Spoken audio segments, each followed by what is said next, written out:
काँग्रेस पक्षाचे सर्व आधारस्तंभ आज अचानकपणे आमच्यामधून निघून गेले. आमच्या सर्वांच्या सहनशक्ती कल्पनेशक्तीच्या बाहेरची घटना घडलेली आहे. काय बोलावं, सहनच होत नाही. आमच्या परिवारातले सदस्य सारखे होते. जेव्हाही नागपूरला ते यायचे, पूर्ण परिवाराशी आम्ही जोडून होतो. आमच्या घरी यायचे. एक घरचा एक व्यक्ती गेला असं मला वाटते. व आधारस्तंभ कोसळल्यावर घराची अवस्था कशी होते, तशी राष्ट्रवादी काँग्रेस पक्षाची अवस्था झाल्यासारखी आज आम्हाला वाटत आहे.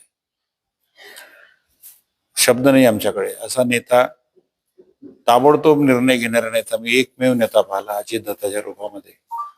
काम होत असेल तर हो, नसन होत तर डायरेक्ट नाही. बघतो करतो हा शब्द त्यांच्यात होतच नाही. व जेवढे अधिकारी ब्युरोक्रॅट्स आहेत त्यांच्याशी वचकूनच वागायचे, कारण की स्ट्रेट फॉरवर्ड काम करणारा, आदेश देणारे नेते ते होते. असा नेता अजूनपर्यंत माझ्या नजरेस आलेला नाही. काय बोलावं, आमच्याला अचानकपणे जी घटना काल घडलेली आहे त्याविषयी आता जे काही बाहेर येईल त्यानंतरच वक्तव्य करता येईल मला. आमच्या पक्षाच्या कार्यकर्त्यावर एक शोककळा आलेली आहे. काल कशा प्रकारची ही घटना घडली होती, काय घडली होती आज सकाळला, काय झालं?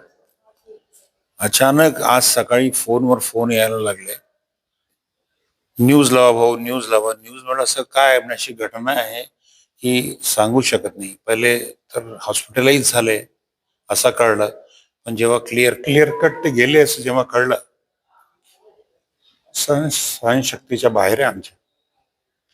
आमच्या परिवाराचा सदस्य इथून निघून गेला असा या क्षणावर काही शब्दही मला सुचत नाही. खऱ्या अर्थाने आज आमच्यातून सकाळी 9 वाजता जेव्हा घटना घडली, दादा हे सकाळी विमानाने बारामतीला जात होते. असा व्यक्तिमत्व आम्ही आयुष्यात कधी बघितला नाही, जो खऱ्या अर्थाने सकाळपासून कार्यकर्त्यांसाठी झटणारं व्यक्तिमत्व.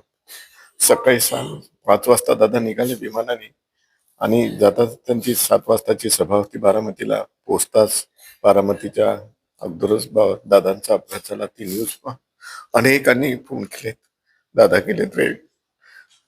फार दुःखाची गोष्ट.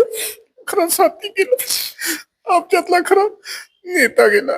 आमच्या वडिलांसारखं प्रेम करणारा व्यक्तिमत्व आज आमच्यातून हरवलं. आमच्या सर्व राष्ट्रवादी काँग्रेसच्या सर्व पदाधिकाऱ्यांना आज खूप मोठं दुःखाचं डोंगर आमच्यावर उसळलं आहे. दादांना स्वर्गात एक चांगली जागा मिळून हीच खरी आदरांजली आम्ही कुठेतरी पाहण्यात येते की राजनीतिक वर्णनामुळे तर हा ऍक्सिडेंट झालेला नसावा असं काय वाटतं काय तुम्हाला?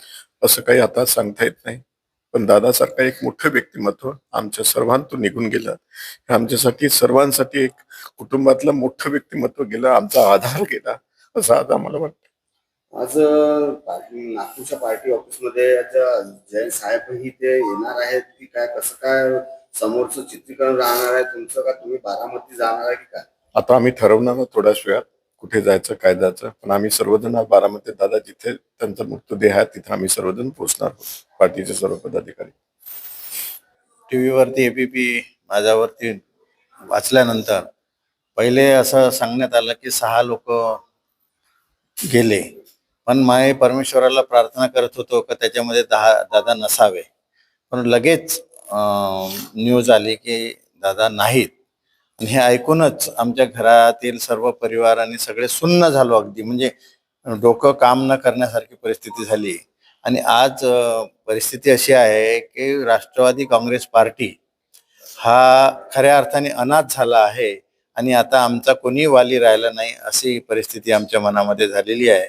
दादांना परमेश्वर चांगल्या ठिकाणी जागा देव आणि दादा आमच्या हृदयात नेहमीसाठी राहतील, हीच खरी श्रद्धांजली.